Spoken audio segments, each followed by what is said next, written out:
After I register my marriage with Gabriella Archer behind everyone's backs, whenever she unlocks a new bedroom position with her childhood sweetheart, Nathaniel Taylor, she tells me that she'll throw a wedding to make it up to me.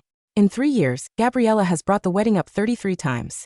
Of course, she has broken her promise 33 times as well.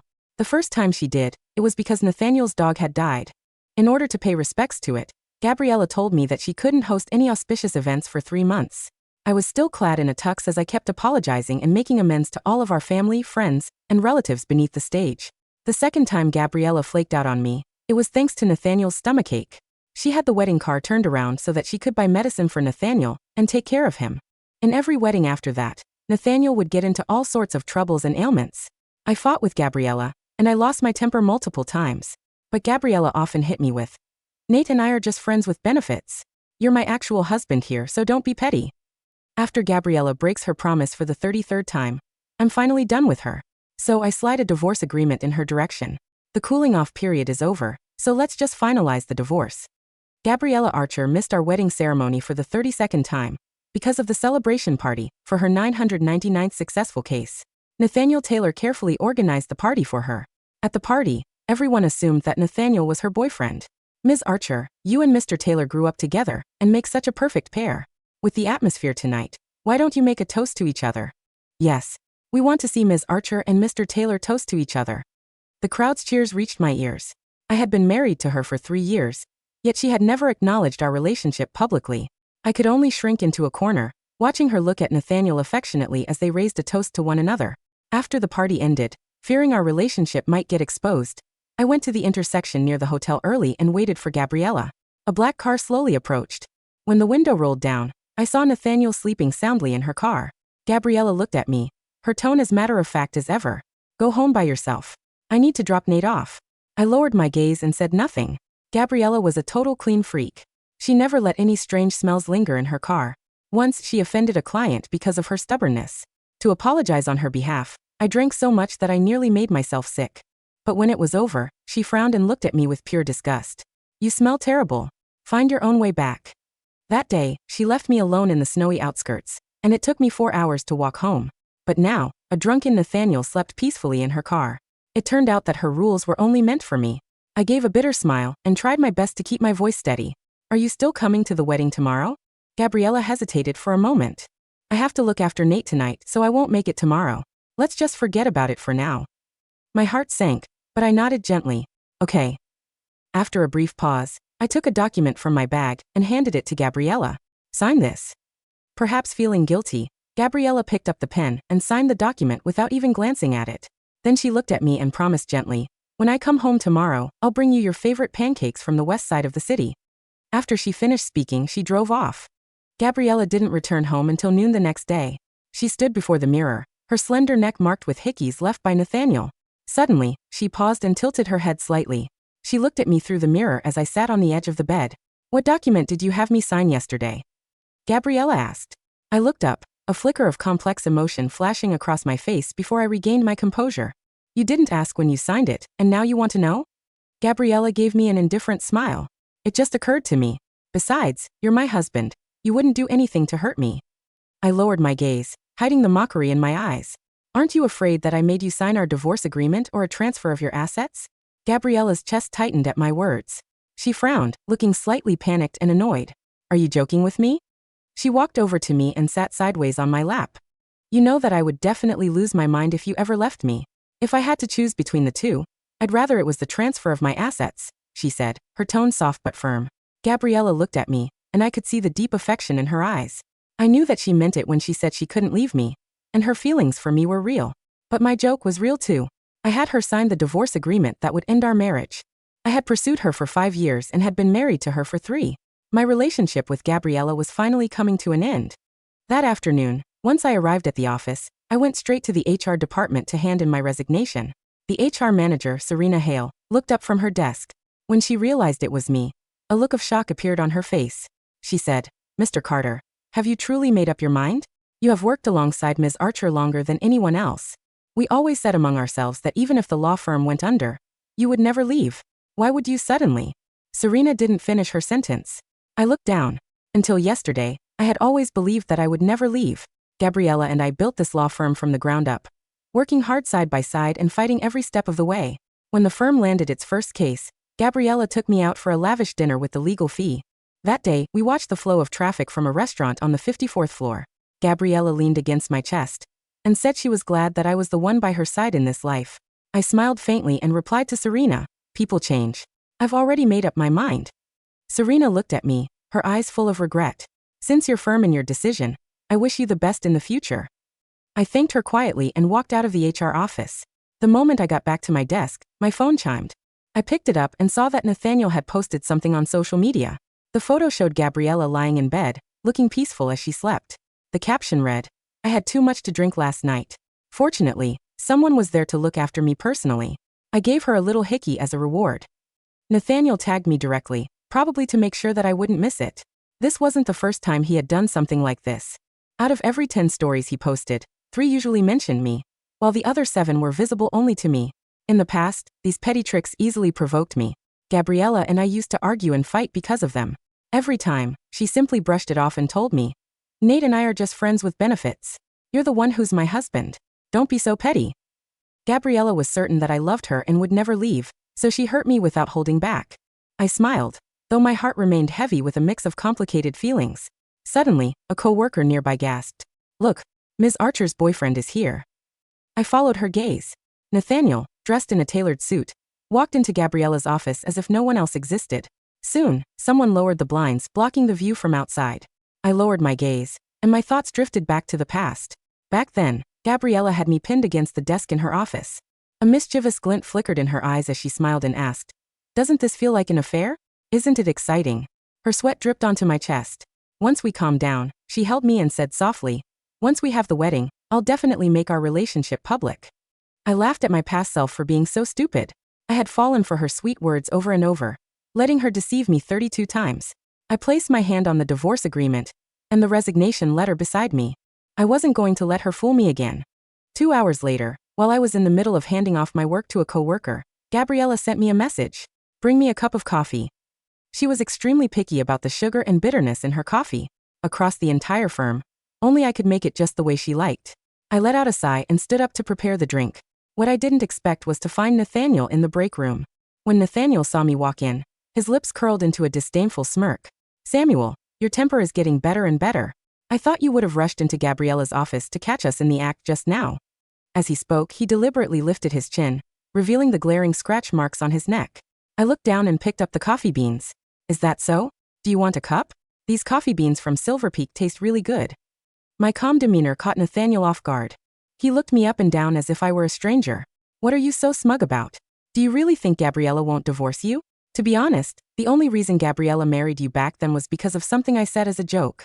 Why else would she be legally married to you but refuse to hold a wedding?"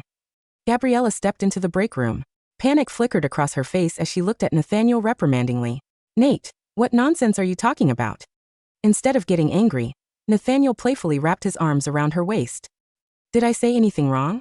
Gabriella, you clearly agreed to marry Samuel back then just to make me happy." Gabriella's expression grew extremely complicated. She seemed ready to explain something, yet when she opened her mouth, no words came out for a long moment. Her gaze darted around, and she didn't dare meet my eyes. Her face was full of guilt and panic. I stood there in a daze while Nathaniel's words echoed in my ears. In my relationship with Gabriella, I was always the one taking the initiative. I had chased her for 5 years. From the first innocent confession to later summoning the courage to propose, she had always maintained an ambiguous attitude, neither refusing nor agreeing. On the day Gabriella suggested we apply for a marriage license, I was so happy that I couldn't sleep all night. I was full of joy, thinking I had finally won her over, and that she truly cared for me. But now, the harsh reality shattered all my previous fantasies. I forced a bitter, self-deprecating smile and slid the brewed coffee toward Gabriella. "Ms. Archer, your coffee is ready. I'll be heading out now." As soon as I finished speaking, I ignored Gabriella's panicked expression and turned to leave in silence. That night, just as I was getting ready for bed, my phone suddenly rang. It was a call from Gabriella. "Samuel, everything Nate said this afternoon was just nonsense. Don't take it to heart." Gabriella's voice carried a hint of anxiety, as though she was afraid that I might actually believe what Nathaniel had said. I held the phone to my ear, my tone flat. "Yeah, I know." My calmness seemed to catch her off guard. There was a brief silence on her end before she spoke again. "The 18th of next month is an auspicious day. Let's have our wedding then." I gripped my phone, my fingers tightening without me realizing it. After hesitating for a moment, I decided to tell Gabriella about the divorce. Are you free tomorrow? The divorce agreement. Before I could finish speaking, Nathaniel's voice came through the phone. Gabriella, are you going to pack your bags or not?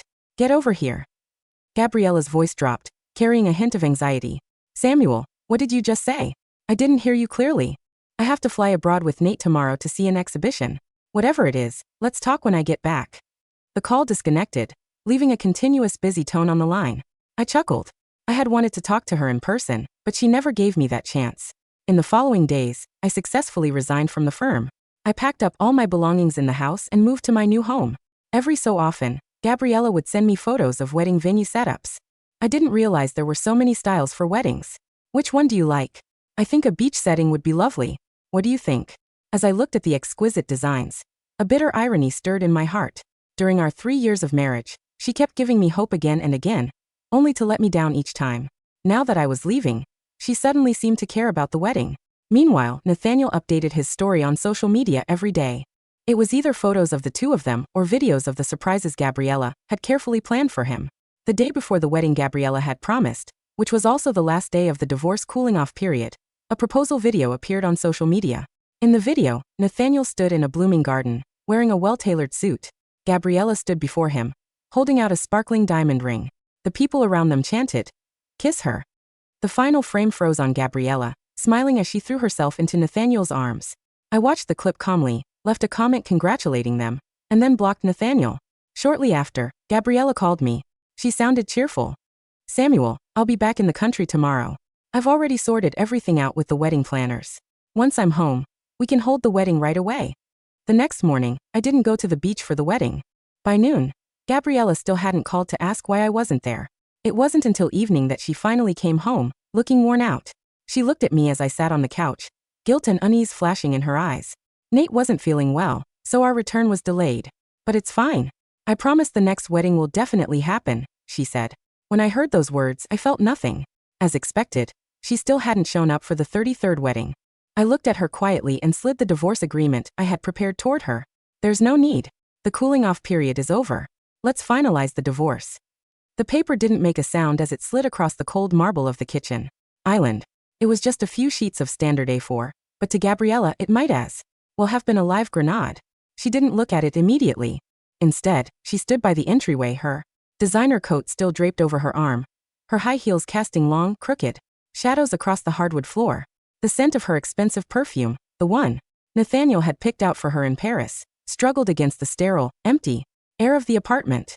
Samuel, she said, her voice carrying that familiar, low vibration she used when she was trying to placate a difficult client. I told you. The flight was delayed because Nate's asthma flared up at the terminal. I had to stay with him until the private doctor cleared him for travel. It was a medical emergency. I know, I said. My hands were folded in my lap. I was sitting on the edge of the sofa, surrounded by 3 cardboard boxes packed with my books, my clothes, and the few kitchen utensils I had bought with my own money. You told me. I'm not angry, Gabriella. Then what is this? She finally stepped forward, her heels clicking against the floor. She picked up the document, her eyes scanning the bold letters at the top. Divorce registration certificate finalization. Her brow furrowed, a slight crease appearing between her perfectly shaped eyebrows. The cooling-off period? What are you talking about? We haven't even applied for. She stopped. The memory must have hit her like a physical blow. 30 days ago. The hotel intersection. The rain. The drunken Nathaniel. Sleeping in the back seat of her clean freak car. She had been so eager to get rid of me, so impatient to take Nathaniel home, that she had signed the paper I handed her without even looking at it. You. Gabriella's voice lost its polished edge, turning thin and sharp. You tricked me? You had me sign the divorce application. I didn't trick you, Gabriella, I said, my voice flat, devoid of the shaking anger that used to characterize our fights. I told you it was a document. I asked you to sign it. If you had cared enough to read even the first line, you would have seen the seal of the Civil Affairs Bureau. But you were too busy looking at him in the rearview mirror. She stared at the paper, her fingers tightening around the edges until the clean white sheets began to crinkle. This is ridiculous. It's invalid. I didn't give consent. A court will throw this out in 5 minutes. It's not invalid, I replied calmly. The law states that once both parties Sign the initial application. A 30-day cooling-off period begins. During those 30 days, either party can withdraw the application. I didn't withdraw it. And you didn't even remember you signed it. Today is the 31st day.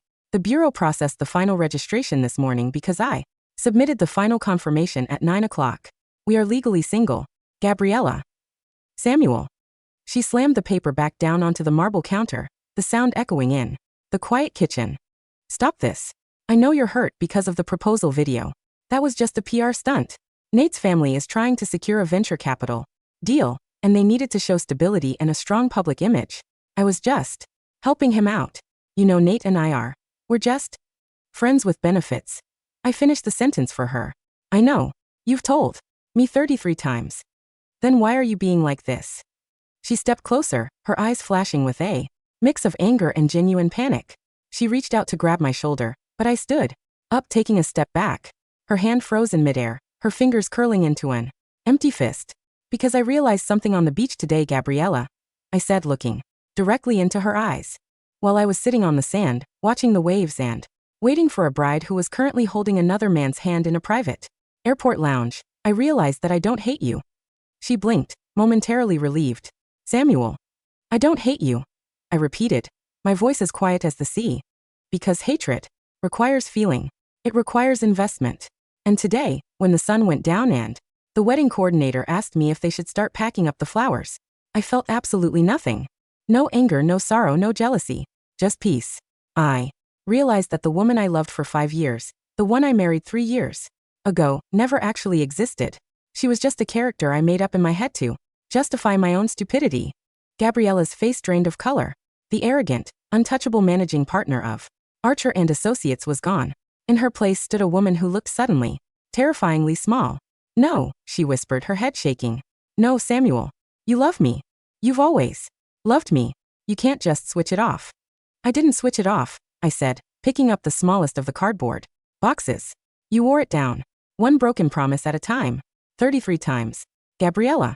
That's 33 times I stood in a suit, apologizing to my parents, to your parents, to our friends, while you were off saving Nathaniel from a stomachache, a dead dog, or a bad mood. I walked past her toward the door. Samuel, wait. She grabbed my arm, her nails digging through the fabric of my jacket. Her eyes were wide, wet with tears that seemed genuine for the first time in our marriage. I'll do it. I'll call the planners right now. We can do the wedding tomorrow. No, we can do it tonight. I'll call the caterers. I'll call the registry. I'll make it public. I'll post it on the firm's main page.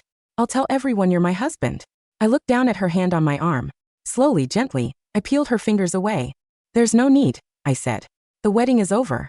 And so are we. I opened the door, picked up my suitcase, and walked out into the cool, silent corridor, leaving her standing alone in the apartment that had never really been a home. The transition was quiet, which was exactly how I wanted it. I rented a small, one-bedroom loft in the old district of the city, far away from the high-rise glass towers of the financial center where Archer and Associates operated. The apartment smelled of old wood and rain, and the only window looked out over an old library. It was perfect. I spent my first 3 days of freedom doing nothing.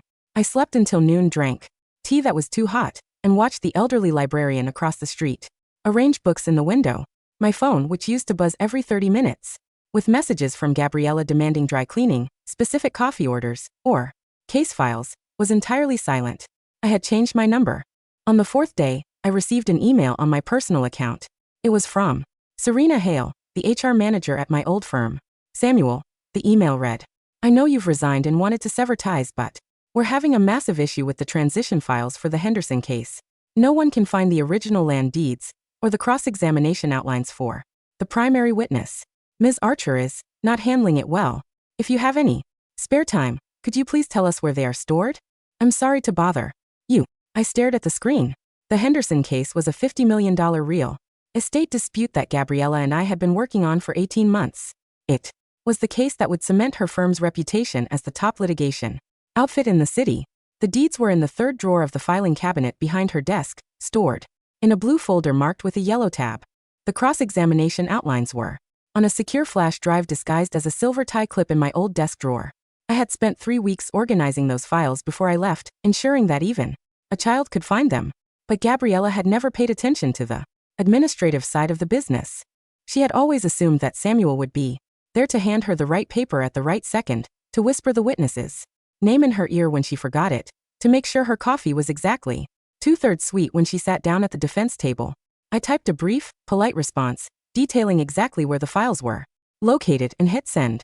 Then, I closed my laptop and went out to buy groceries. Meanwhile, at the offices of Archer and Associates, the atmosphere was suffocating. What do you mean he changed his number? Gabriella slammed her hand against her desk, her voice echoing through the glass walls of her office.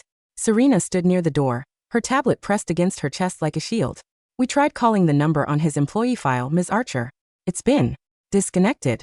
I sent him an email, and he responded with the file locations. But what? But he didn't leave any forwarding contact information, Serena said softly. And he's already removed his name from the firm's registration with the Bar Association. Legally, he is no longer associated with Archer and Associates in any capacity. Gabriella sat down slowly in her leather chair.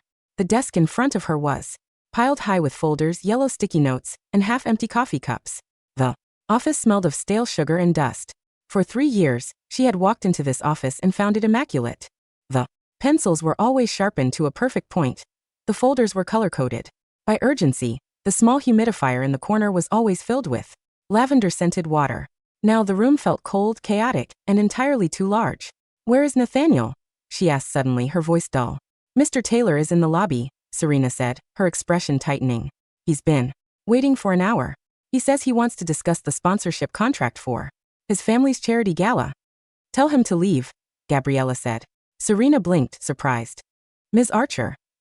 Tell him I'm busy, Gabriella repeated, her hand reaching for the silver fountain pen sitting on her desk, the pen she had taken from my desk, the one she had tried to use to convince herself she was still in control. Tell him I have a trial to prepare for. Nathaniel Taylor did not take rejection well. He had spent his entire life being the golden boy, the beloved childhood friend, who could do no wrong. He was accustomed to Gabriella dropping everything, trials, clients, board meetings, and her husband, whenever he snapped his fingers. So when she refused to see him, he didn't leave the lobby.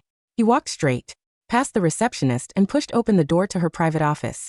Gabriella, he said, his voice carrying that high, petulant tone that used to drive me crazy. What is the meaning of this? Your secretary told me you were too busy to see me. We have the gala next week, and we still haven't finalized the legal sponsorship. Gabriella didn't look up from her laptop. I told Serena to tell you to leave, Nate. I have 48 hours to prepare the Henderson brief, and my senior analyst just resigned. I don't have time to review sponsorship contracts. Nathaniel let out a sharp, incredulous laugh. Senior analyst? You mean Samuel? That pathetic little shadow of yours? He's probably just hiding in some cheap hotel, waiting for you to call him and apologize. He's done this before. Gabriella, remember when he went to his parents' house for a week, because I had that stomachache on your wedding day? He came back the moment you bought him those cheap pancakes. Gabriella's hand stopped typing. She slowly lifted her head. Her eyes, usually so bright and sharp during a cross-examination, were dark, hollowed out by 3 days of sleeplessness and a mounting, suffocating sense of dread. He didn't go to his parents' house, Nate, she said, her voice dangerously quiet. And he's not coming back. Of course he is, Nathaniel scoffed, tossing his designer sunglasses onto her desk. He's obsessed with you. He's been chasing you since college. A man like that doesn't just walk away over a silly wedding. He knows his place. He divorced me, Gabriella said. The words fell between them like a block of ice. Nathaniel's smirk faltered. What? What do you mean he divorced you? He can't divorce you without a trial, without. He had me sign the application 30 days ago, Gabriella said, her voice rising, a raw, jagged edge of panic showing through her composure. The day of your case celebration party. I didn't look at the paper because I was too busy trying to get you into the car. The cooling off period ended yesterday. We are no longer married, Nate. Legally, we are strangers. Nathaniel stared at her, his brain struggling to process the information. But instead of showing sympathy, his lips slowly curled back into that arrogant, self-satisfied smile. Well, he said, stepping closer and leaning his hands on her desk. Isn't that a good thing? Now we don't have to keep pretending. We don't have to worry about him catching us or throwing those pathetic tantrums.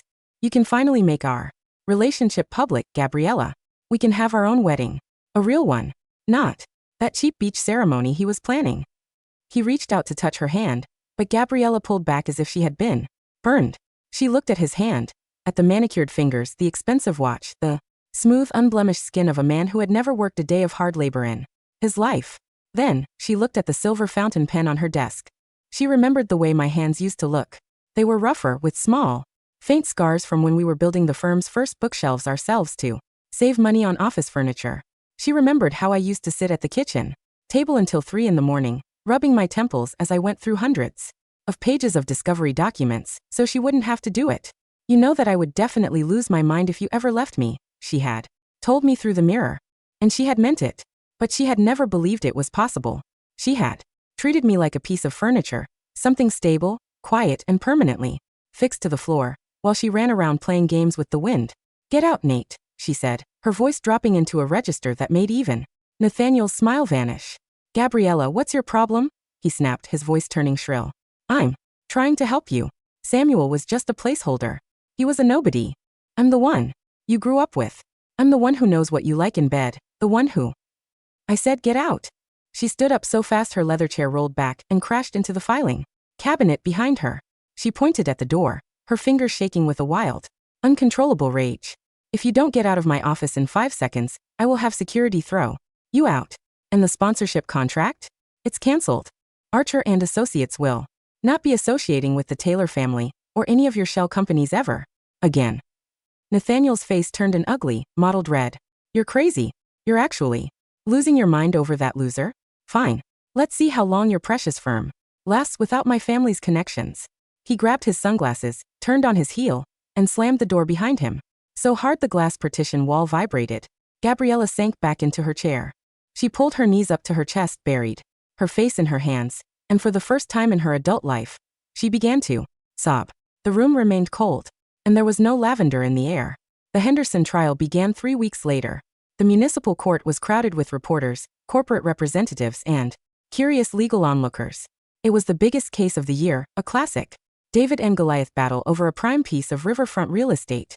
I sat in the public gallery, wearing a simple navy suit I had bought from a local tailor. I wasn't there as a lawyer. I was there as an observer. The defense table was a mess of activity. Gabriella was sitting in the center, surrounded by 3 junior associates who looked like they were about to throw up from sheer anxiety. She looked pale, her hair tied back in a tight, severe bun that made her cheekbones look sharp and hollow. She was looking through a stack of documents, her fingers moving frantically, her lips moving as she muttered to herself. Where is the appendix for the green zone regulations? She whispered loudly to the associate on her right. I told you to have it ready by 10. I thought it was in the main binder, Ms. Archer, the young man stammered, his face red. The one Samuel usually. Samuel is not here, she snapped, her voice carrying across the quiet courtroom. Several reporters in the front row turned to look at her. I sat in the 3rd row, my face expressionless. The bailiff cleared his throat. All rise for the Honorable Judge Harrison. We stood. The judge took his seat, his sharp eyes scanning the courtroom before settling on the defense table.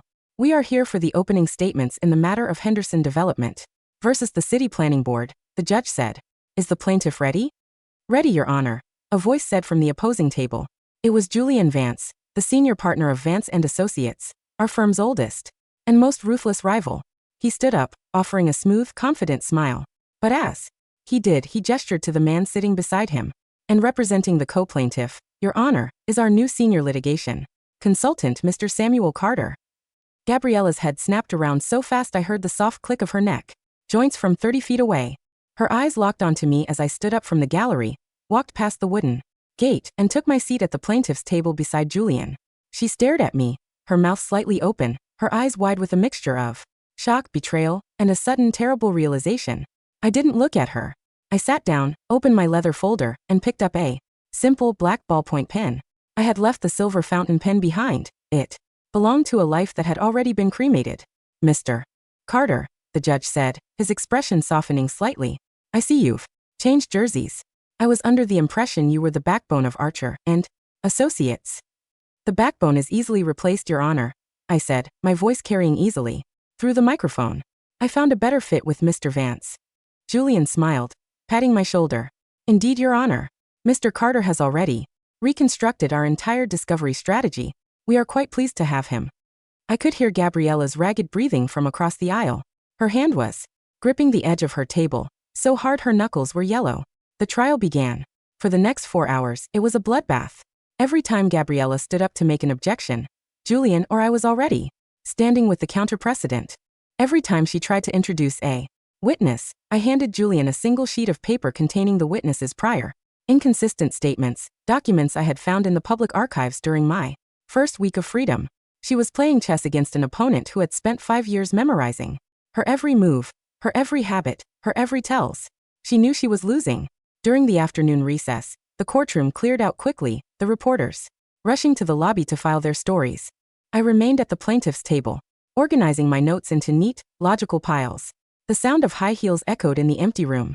I didn't look up as the shadow fell over my desk. "Samuel," she said.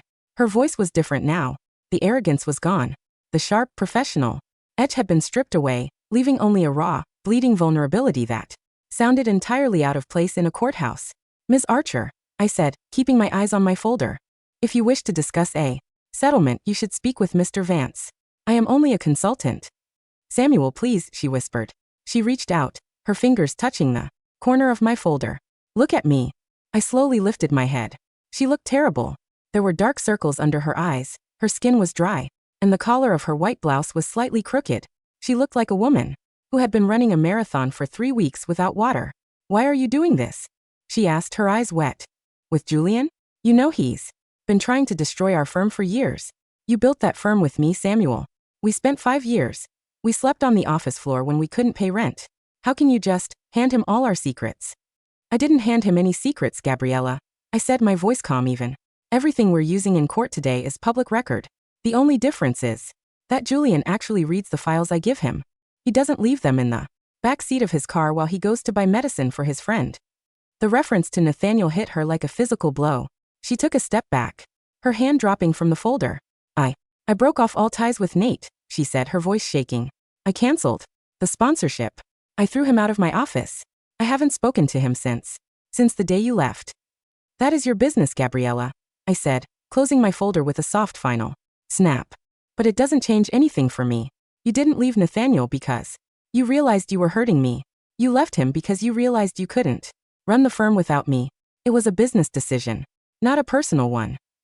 "That's not true." She stepped closer, her hands clenched in front of her chest, as if she were praying. "I love you, Samuel. I didn't know how much I needed you until the house went quiet. I look at the bed every night and it's so empty. I bought the pancakes, Samuel. I drove all the way to the west side and I bought them. They're sitting on the counter. They're cold. But I don't like pancakes anymore, Gabriella," I said. She froze. "I never did," I continued, standing up and picking up my briefcase. "I only ate them because they were the only thing you ever bought me. I preferred the noodle soup from the stand near our old apartment. But you never asked. In 8 years, you never once asked what my favorite food was." She stared at me, her lips trembling, unable to find a single word. "Good luck with the rest of the trial, Ms. Archer," I said, walking past her toward the exit. "You're going to need it." The Henderson trial ended on a Friday. The judgment was a total victory for the plaintiff. The court ordered Henderson Development to pay $30 million in damages, and the land deeds were returned to the municipal trust. It was a fatal blow to Archer and Associates. The legal blogs were already speculating about the firm's survival, with several major clients reportedly moving their retainers to Vance and Associates over the weekend. I spent my Friday evening at a small, quiet noodle shop near my new apartment.